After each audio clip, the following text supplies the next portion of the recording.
Сәлем достар, бүгінгі видео единый совокупный платеж жайындағы бар шындық деп аталады. Елдің айтып жүрген, егерде сен мемлекеттен көмек алғың келсе, бірінші мемлекетке сен төле, одан кейін бар мемлекет саған төлейді деген әзіл қалжыңға рас па? Жоқ әлде ол жай әңгіме ма? Осының бәрінің басын ашып түсіндіріп өткім келеді. Егерде бұл тақырып сіздерге қызықты болса, онда ыңғайланып отырыңыз. Кеттік онда. Бірыңғай жиынтық төлем, яғни единый совокупный платеж. Ол салықтық режим. Салықтық режим деген білесіздер. Салық төлеудің, салық есептеудің, салық төлеудің жолы. Яғни кез келген кәсіп иесі, кез келген ИП болсын, ТО болсын, белгілі бір салықтық режимде жұмыс істейді. Екі салықтық режимді қатар алып жүрмейді. Бір салықтық режимде болады. Сол сияқты бұл да азаматтарға арналған салықтық режим. Қайттан қайталап айтамын, азаматтарға арналған. ИП-ларға да емес, ТО-ларға да емес, болмаса басқа бір кәсіпорындардың жұмысшыларына да емес, жай қарапайым өзін-өзі жұмыспен қамтып жүрген азаматтарға арналған салықтық режим. Бұл салықтық режимнің қатысушысы атану үшін қарапайым адам, өзін-өзі жұмыспен қамтып жүрген басқа адамға, яғни компанияға емес, ИП-ға емес, басқа бір адамға қызмет көрсету керек. Болмаса, өзінің үйінде өндірілген, өзінің үйінде жасаған ауыл шаруашылығы өнімін сату керек. Ол өнімді базарға барып, болмаса ярмаркаға барып емес, өзінің үйінде, өзінің ауласында сатса, онда бұл азаматтар осы единый совокупный платеждің қатысушысы атана алады.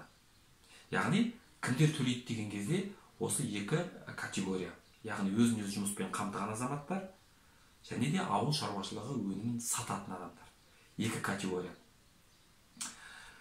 Енді, неге 42.500 теңгені алу үшін осы ЕСП-ны төлеу керек деген сұрақ көп адамдардың басында тұр. Неге мемлекет оны төлемей-ақ бере бермейді деген сияқты сұрақ туындауы мүмкін. Өздеріңіз білетін шығарсыздар, бұл 42.500 теңгені әлеуметтік сақтандыру қорынан төлеп жатыр. Яғни, әлеуметтік сақтандыру деген қор бар, ол жерде белгілі бір көлемде ақша жиналып тұр, және сол жиналып тұрған ақшадан қазір осы жағдайға байланысты мемлекет азаматтарға 42.500 теңгені таратып жатыр. Ол әлеуметтік сақтандыру қоры қайдан жиналған, қайдан құралған дейтін болсақ, ол қорға жиналған ақша, ол мұнайдың ақшасы емес, басқа да ақша емес, бюджеттен бөлінген ақша емес. Ол ақша жұмыс істейтін, ресми түрде жұмыс істейтін азаматтар өзінің жалақысынан ай сайын белгілі бір көлемде мемлекетке әлеуметтік сақтандыру жарнасын төлеп отырады. Сол ақшалар жиналып сол қор болды. Сол қордан енді бұғанға дейін, бұл төтенше жағдай туындағанға дейін адамдар мемлекетке төледі. Енді қазір осы жағдай пайда болған кезде мемлекет қайттан адамға төлеп жатыр, қайттан қайтарып жатыр. Бұл сіздерге түсінікті шығар деп ойлаймын. Яғни бұл қордың негізгі мақсаты осындай бір жағдай болып қалған кезде. Ол жағдай қандай? Егерде мысалы сіз жұмыс істеп жүріп, жұмысыңыздан айырылып қалсаңыз, болмаса сіз осындай төтенше жағдайға байланысты мемлекеттен бір пособие алатын жағдай туындайтын болатын болса, болмаса келіншектер мысалы өмірге бала әкелу, бала күтімімен байланысты мемлекеттен пособие алатын болатын болса, осы қордан барлық төлемдер төленетін болады. Енді мынандай жағдай. 42.500 теңге тек қана осы қордың қатысушыларына қана төленеді. Яғни сіз бұл қордың қатысушысы болмасаңыз, сізге 42.500 теңге берілмейді. Енді қатысушысы болу үшін не істеу керек? Қатысушысы болу үшін ең кем деген кезде бір рет болса да әлгі қорға жарнаңызды енгізу керексіз. Сол кезде сіз автоматты түрде әлеуметтік сақтандыру қорының қатысушысы атанасыз. Осы себептен бірінші жұмыс істемейтін, бейресми жұмыс істеп жүрген азаматтар бірінші төлем төлейді, яғни қатысушы сатанады, одан кейін барып өтінім береді. Сол кезде ол азаматтарға жаңағы 42.500 теңге көлемінде ақша берілетін болады. Енді сіздерге түсінікті болған шығар. Яғни жаңағы алып қашпа әңгімелер қайдан туындады, неге мемлекет бірінші жаңағы единый совокупный платежды төледің ба, төлеу одан кейін барып өтінім бер деп жатқан сіздерге түсінікті шығар. Енді тағы да маған көп қойылатын сұрақтардың бірі, егер де біз осы единый совокупный платежды төлеп, бірақ ертеңгі күні 42.500 теңгені ала алмай қалсақ, онда мемлекет бізге әлгі төлеген ақшаны қайтара ма деген сұрақ. Осы сұраққа жауап берместен бұрын мен сіздерге мынандай бір ақпарат беріп өтсем. Сіздің төлеген ай сайынғы жаңағы единый совокупный платежыңыз ішінде 4 түрлі салықтан тұрады. Жеке табыс салығы, әлеуметтік сақтандыру қорына аударым, зейнетақы қорына аударым және әлеуметтік медициналық сақтандыру қорына аударым. Яғни сіздің бір төлеміңіз 4 түрлі жаңа түскеннен кейін 4 түрлі фондқа кететін болады. Әр фондтың өзінің маңызы бар. Мысалы, әлеуметтік сақтандыру қоры осы сияқты жағдай болған кезде сізге көмектесейін деп жатыр. Яғни сіз сол қордың қатысушы болғандығыңыздың арқасында мемлекеттен көмек алайын деп жатырсыз. Одан басқа зейнетақы қоры бар ғой.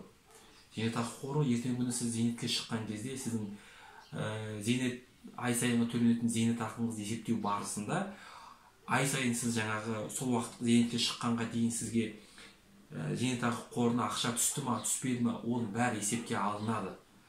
Сондықтан оған да өзінің көмегін тигізеді. Одан кейін ең бір маңызды тұсы әлеуметтік сақтандыру, әлеуметтік медициналық сақтандыру қорына ақшаның түсуі. Яғни бәріміз адам баласы болғандықтан бір белгілі бір уақыт болған кезде барлығымыз бір медициналық қызметке, бір жағдайларға жүгінуіміз әбден ықтимал ғой. Және де сол жүгінуге тура келген кезде біз барлығы, қазір біздің мемлекетте барлығы ақша тұрады. Жақсы операция, жақсы қымбаттық препараттар, барлығы ақша тұрады. Оны сіздің алуға ақшаңыз, жағдайыңыз жетпесе, онда сіз қайтесіз. Сол кезде сіз жаңағы осы ЕСП-ны төлеп жүрген азамат болатын болсаңыз, онда ол операциялар, қымбаттық препараттар, қымбаттық дәрілер сізге мемлекет тарапынан тегін берілетін болады. Көріп тұрсыз ба? Сізге ЕСП-ның қандай жаңағы пайдасының бар екендігі. Сондықтан мен сіздерге айтатыным, әрине шешім қабылдау өз еріктеріңізде.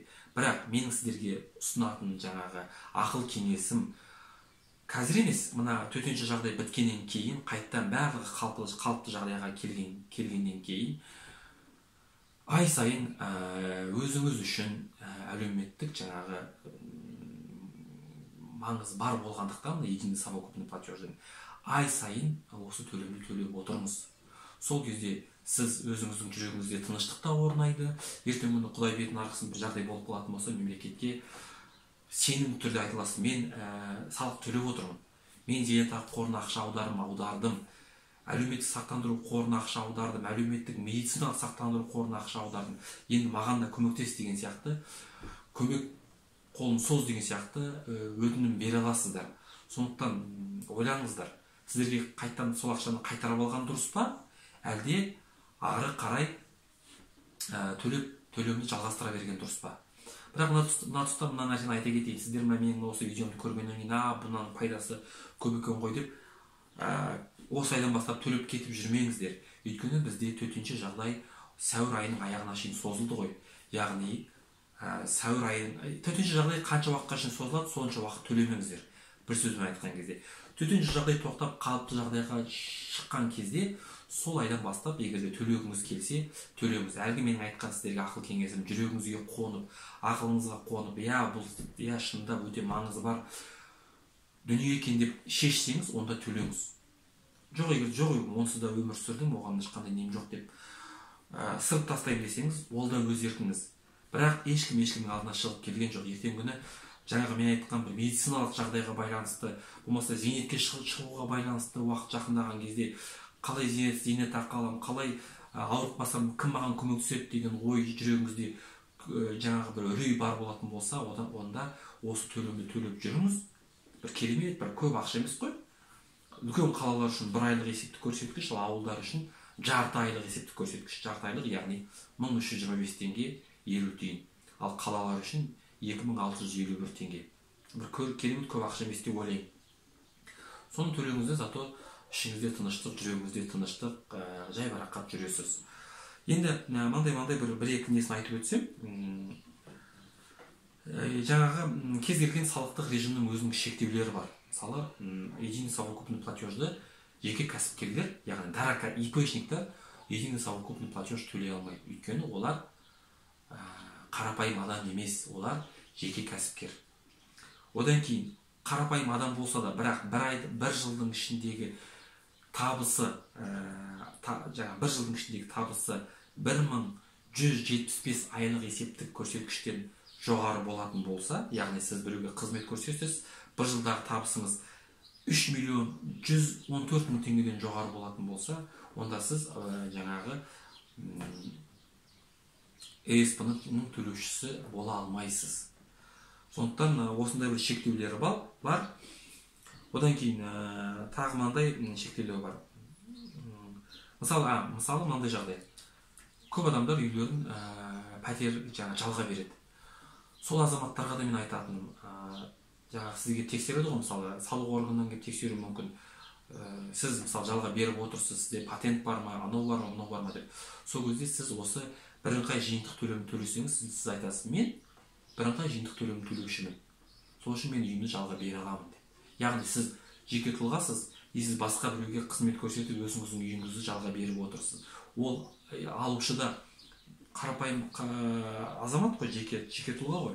Сондықтан сіз жаңағы төлемнің қатысушысы боласыз.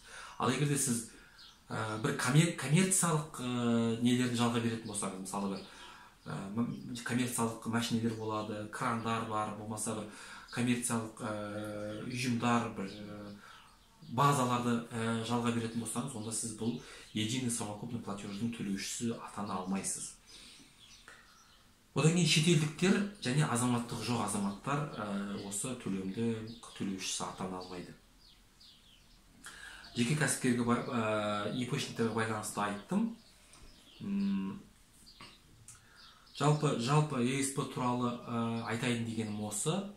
Егерде сізге бұл видео қызықты болатын болса, және де осы сияқты басқа да видеоны түсіргенімді қаласаңыз, онда осы видеоның астына өз пікірлеріңізді қалдырыңыздар, міндетті түрде лайк басыңыздар. Өйткені сіздердің басқан лайктарыңыз менің видеомды барынша көп адамдарға таратуға көмектеседі. Өздеріңізде көп адамға таратуға тырысыңыздар. Өйткені ақпарат өте құнды, көп адамдарға бұның пайдасы тиеді деген ойдамын. Келесі видеода жолыққанша сау саламат болыңыздар.